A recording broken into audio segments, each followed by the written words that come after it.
She told me I was just the surrogate, that she would be mama, that she wanted one boy and one girl, and that she needed me to formula feed so she could have the twins half the week.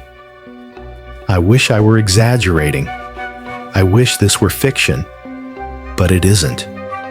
This is what really happened when the man I dated for 3 months got me pregnant, and then went back to his ex.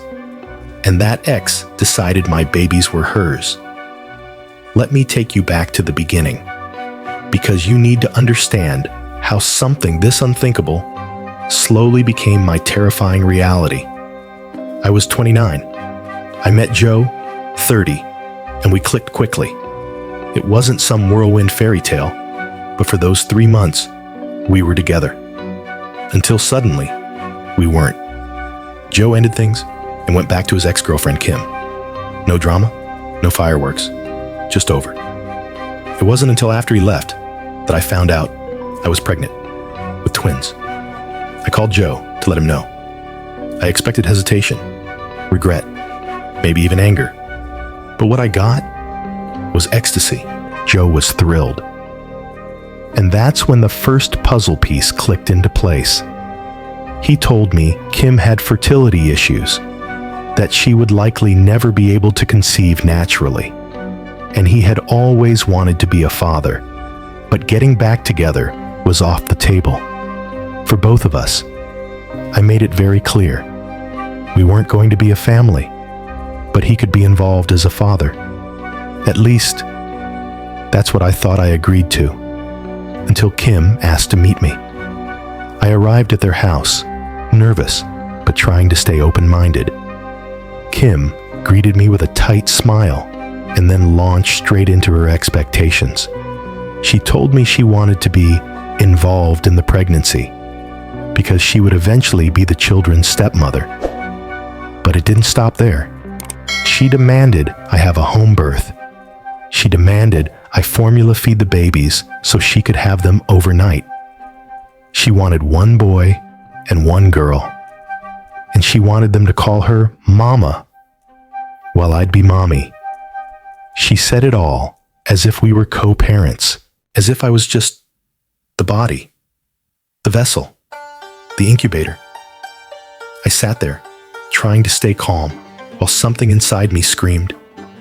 I told her, plainly, that I would make the decisions about my body and my children. And then I left. But Kim didn't stop. She started texting me every single day, asking what I was eating, if I was exercising, complaining that her job wouldn't give her maternity leave because she wasn't the one pregnant.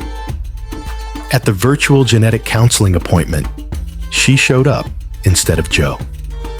She dominated the conversation, giving her family's medical history as if she were the mother. The counselor kept trying to redirect back to me, but Kim wouldn't let go. And then came the 20-week scan. One guest allowed. Joe told me to bring Kim. I said no. Joe came instead. I told the tech not to reveal the gender because I wanted it to be a surprise. I wanted to do something simple, something just for me. A gender reveal. Something light in the middle of everything, but Joe found out anyway. And then Kim posted about it. She made her own pregnancy announcement, said they were expecting twins the non-traditional way. She called herself blessed. I gritted my teeth, tried to stay calm, tried to be the bigger person. Then she threw a gender reveal party. I wasn't invited. And when I saw the post, balloons, cake, photos, confetti, I felt like I'd been gutted. She was parading my babies around like she made them, like she owned them, like I was just some stranger loaning her a belly. And then it got worse. She announced that she was having a baby shower. That was the final straw. I commented on the post. I told her to stop treating me like a surrogate, that these were not her children, that Joe had no legal claim until they were born, and until then, she needed to back off. Then I called Joe. I told him everything. That I wouldn't be seeing either of them again until we were in family court, and that my mother would be in the delivery room. Not him. Not Kim.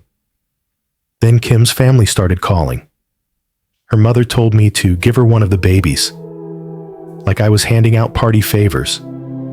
She said it would be fair, that I'd have two, and Kim deserved one. She actually referenced The Parent Trap, as if this were some light-hearted Disney movie.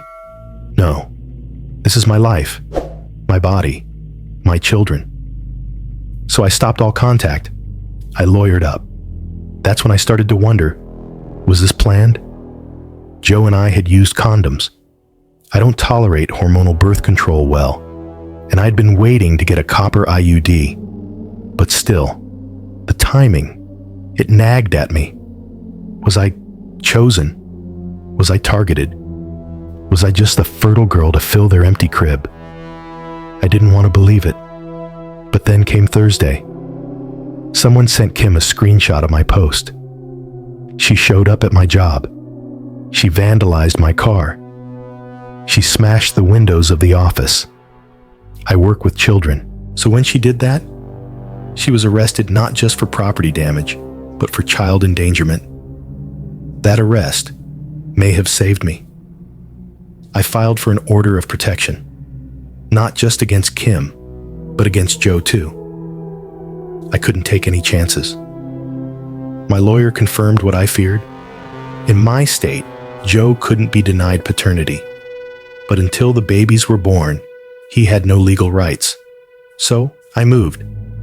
Out of state. I didn't tell them where. I didn't want the twins' home state to be the same one where this nightmare began. Even with the order of protection in place, the harassment continued. Calls, messages, social media, friends of friends. And because the jurisdiction changed, it was harder to enforce. But I documented everything. And now, I have enough evidence to press charges here. I'm working on a restraining order in my new state. They don't know where I am. I won't let them near my children, and if it ever goes to court, I will walk in with a binder full of screenshots, timestamps, and arrest records. Because if there's one thing I've learned, it's that being polite will not protect you. Silence will not save you. Boundaries are not suggestions. They are lines you draw in the ground, and sometimes you have to fight like hell to keep them standing. So, after all that, after the texts, the announcements, the gender reveal, the baby shower, the vandalism, after all the times I said no and was ignored, after all the people who told me I was being too sensitive, too aggressive, too dramatic, I ask you, am I the asshole? Or am I just a mother, trying to protect her children before they even take their first breath? This story is more than a wild AITA post. It's a mirror into the deep, complicated psychology of entitlement and the silent violence of erasing someone's role in their own life. It's about a woman who was expected to smile and cooperate while her identity as a mother was being stolen piece by piece by someone who wasn't just crossing lines, but setting them on fire. And maybe that's what hits hardest. It's not just the drama. It's the horror of being seen, but not recognized, used, but not respected. And yet, this mother didn't fold. She fought, she moved, she documented, she survived. That's not drama, that's resilience. So now we ask you, our audience, what would you have done? Would you have cut contact sooner? Would you put the father on the birth certificate? What do you think justice looks like in a case like this? Drop your thoughts in the comments. Share your truth. Your voice might help someone else find theirs. And remember, sometimes the most important boundary you can draw is the one no one else wants you to. This has been AITA Story Vault.